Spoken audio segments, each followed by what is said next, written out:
What's up YouTube? It's April outside, so let's see what's going on here in Finland.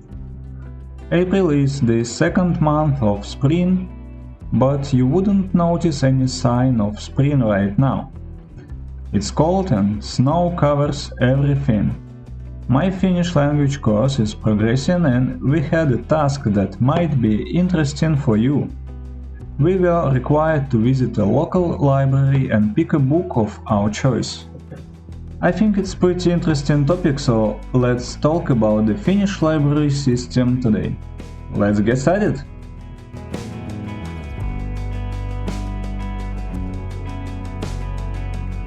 Of course, the task wasn't just to visit the library, but also to speak Finnish while there. But my Finnish isn't good enough yet. And what's funny is that I knew I could complete this task easily by speaking English, because the staff in libraries speak English very well, of course. But I wanted to see if I could handle this small challenge in Finnish. So I used the new language. It was really hard and challenging, but eventually I did it. I picked a book about the adventures of Tom Sawyer. The book is adapted for beginners to learn the language, therefore it doesn't feel like a real Finnish book. I've read this book in English, so I hoped that would help. But nevertheless it wasn't easy to read. Do you know what library is in Finnish? It's kirjasto.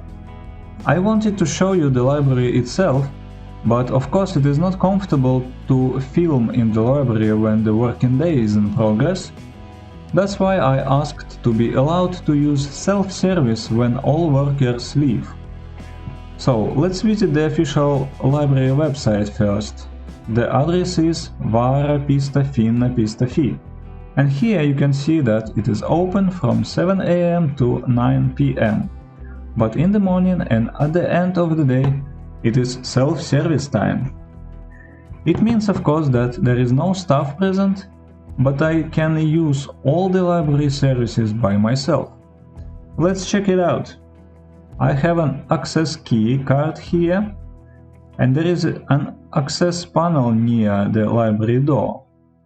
So I need to scan a barcode from the card and then enter my password. After that, the door opens automatically.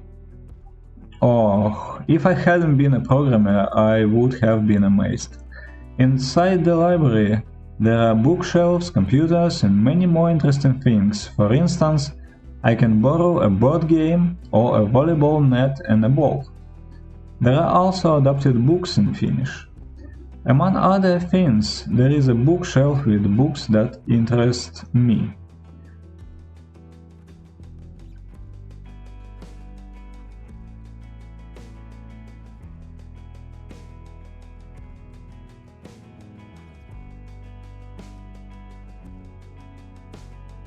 Here you go. This is a book about the adventures of Tom Sawyer. Let's try to take it. What I need to do is use this computer, scan my library card, and scan the book I want to borrow. When it's done, I get a receipt with all the important information. I have to return the book in a month. Okay, that was Outokumpu's library. As I mentioned before, Outokumpu is a small town in Finland, and it is impressive and cool to have such an awesome library here.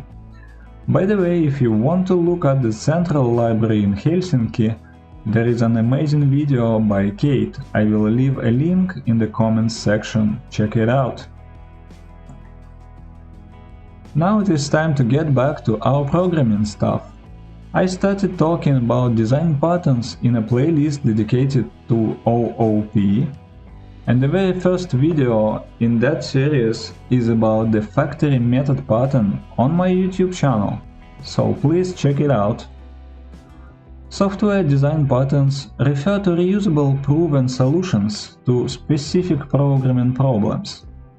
And the factory method pattern provides an interface for creating a single object but allows subclasses to alter the type of object that will be created.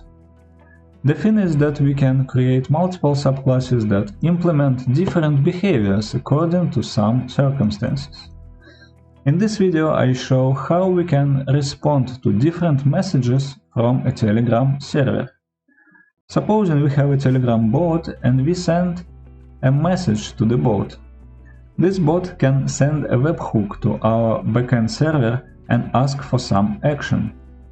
These webhooks contain different JSON messages, and according to these messages we can create specific logic in the backend application. To implement this logic we can use an if-else structure, but it might be inconvenient if there are too many options, for instance. So in this case the factory method pattern can help a lot. Long story short, take a look at the video on my channel. The next video will be about the abstract factory pattern. It is in progress, so stay tuned. Okay, April was still as cold as winter month, but I know that summer is coming and the sun is going to warm Finland after all. That is it for today. Thanks for watching. If you have any questions, feel free to ask them in the comments section. And don't forget to subscribe to the channel. See you soon!